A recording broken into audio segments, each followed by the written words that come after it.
নমস্কার বন্ধুরা, ঋতিকাস কিচেনে আপনাদেরকে স্বাগত। তো আশা করি আপনারা সবাই ভালো আছেন। আমি আবার একটি নতুন ভিডিও নিয়ে আপনাদের সঙ্গে হাজির হয়ে গেছি। তো আজকে আমি একটি তেলাপিয়া মাছের রেসিপি আপনাদের সঙ্গে শেয়ার করব। তেলাপিয়া মাছের রেসিপিটি আজকে আমি কলা পাতা দিয়ে করব। তো আশা করি রেসিপিটি আপনাদের অনেক ভালো লাগবে। আর আমার চ্যানেলটিতে যারা নতুন অবশ্যই লাইক দিয়ে আমার পাশে থাকবেন, আর আমার চ্যানেলটিকে অবশ্যই সাবস্ক্রাইব করে দিবেন, আর পাশে থাকা বেল আইকনটি ক্লিক করে দিবেন তাড়াতাড়ি নোটিফিকেশন পাওয়ার জন্য।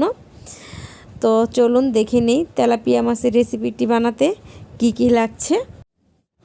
তারপর একটি প্লেটে আমি কিছু সবজি কেটে নিয়েছি। এখানে আছে কিছু আলু আমি ঝুরি ঝুরি করে কেটে নিয়েছি, আর কাঁঠালের বিচিকে ছিলে আমি ঝুরি ঝুরি করে কেটে নিয়েছি।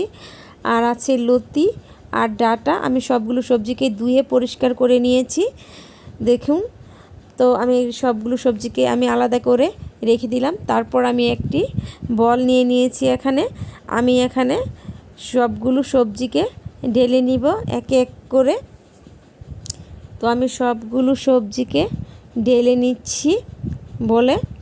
তারপর এখানে আমি মশলা অ্যাড করব। আমি এখানে অ্যাড করব পেঁয়াজ আর কাঁচামরিচ কুচি, মানে পেঁয়াজ কুচি আর কাঁচামরিচকে আমি ফেলে রেখেছি, ফালি করে রেখেছি। তারপর এখানে অ্যাড করব 1 স্পুন ধনে গুঁড়ো, 1 স্পুন হলুদ গুঁড়ো, 1 স্পুন মরিচ গুঁড়া। তারপর এখানে স্বাদ মতো লবণ দিয়ে নিব। তারপর দিয়ে নিব এখানে পেঁয়াজ বাটা, রসুন বাটা আর আদা বাটা 3টা মিলে এখানে আমি 1.5 স্পুন নিয়ে নিয়েছি। তারপর এখন আমি এই মশলাগুলোকে আর এই সবজিগুলোকে একসাথে ভালো মতো মাখিয়ে নিব। আমি হাতের সাহায্যে মেখে নিচ্ছি। তো চেষ্টা করবেন হাত দিয়ে মাখার জন্য, স্পুন দিয়ে না, হাত দিয়ে মাখলে সবজিগুলোর সাথে মশলাগুলো ভালো মতো মাখানো যাবে। আর আমি মনে করি হাত দিয়ে মাখার কারণে তরকারির টেস্ট দ্বিগুণ পরিমাণে বেড়ে যায়। তো সেজন্য আমি ভালো মতো মেখে নিব সবজিগুলোকে। তো আমার সবজিগুলো মাখা হয়ে গেছে। এখন আমি এখানে অ্যাড করব পরিমাণ মতো তেল। আমি এখানে 4 স্পুন তেল নিয়ে নিয়েছি। আমি এখানে সরিষার তেলটা ইউজ করছি। তো সরিষার তেলটা ইউজ করলে তরকারির টেস্টটা অনেক ভালো আসবে।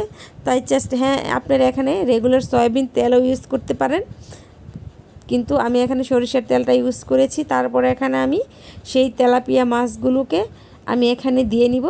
আমি এখানে 4 পিস তেলাপিয়া মাছ নিয়েছি। তারপরে আমি মাছটি এই মিশ্রণটির সাথে ভালো মতো সবজিগুলোর সাথে ভালো মতো হাতের সাহায্যে ভালো মতো মেখে নিচ্ছি, যেন মশলাগুলো ভালো মতো মাছের গায়ে ভালো মতো মাখে। তো আমি ভালো মতো মেখে নিয়েছি। এখন আমি সরিয়ে রাখবো। তারপর এখানে আমি একটি প্লেট নিয়ে নিয়েছি। এই প্লেটের উপর, এটা ভাববেন না ময়লা, এখানে আমি সবজিগুলো ধুয়ে রেখেছিলাম, সেই প্লেটটাই আছে এখানে। তারপর এখানে আমি কলা পাতা নিয়ে নিয়েছি। কলা পাতাটা ভালো মতো ধুয়ে পরিষ্কার করে নিয়েছি। তো আমি এই তরকারির সবগুলো উপকরণ কলা পাতার উল্টা পিষ্টে দিব, কারণ ওই সামনের পিঠে দিব না। আমি সবগুলো তরকারি মিশ্রণকে আমি এখন কলা পাতায় ঢেলে নিচ্ছি। এখানে কোনো জল দেওয়ার প্রয়োজন নেই, কারণ তরকারি থেকেই আমরা যখন এটা হালকা আঁচ দিয়ে রান্না করব, তখন তরকারির যেই সবজির যেই নিজস্ব জলটা থাকবে ওটা দিয়ে সেদ্ধ হয়ে যাবে। তারপর আমি কলা পাতাটাকে ভালো মতো মুড়ে এখন একটি সুতার সাহায্যে আমি এটাকে ভালো মতো বেঁধে নিব।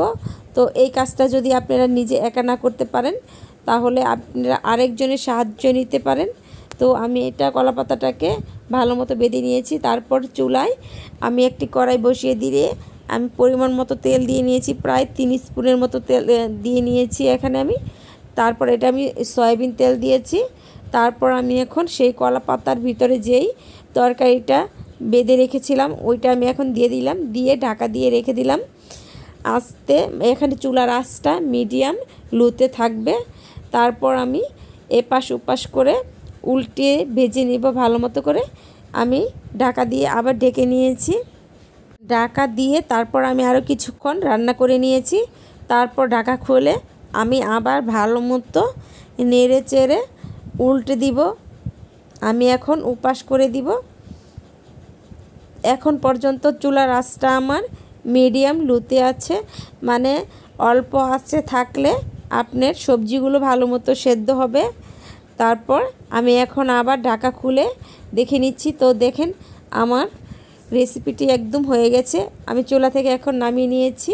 নামিয়ে এখন এই সুতাগুলো আমি একটি কাঁচির সাহায্যে কেটে নিচ্ছি। আমি এখন দেখিয়ে দিচ্ছি আপনাদের যে আমার তরকারিটা ভিতরে কেমন হলো।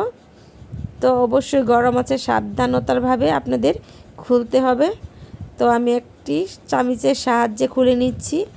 তো আমার এই তরকারিটা থেকে অনেক সুন্দর একটি স্মেল বের হয়েছে।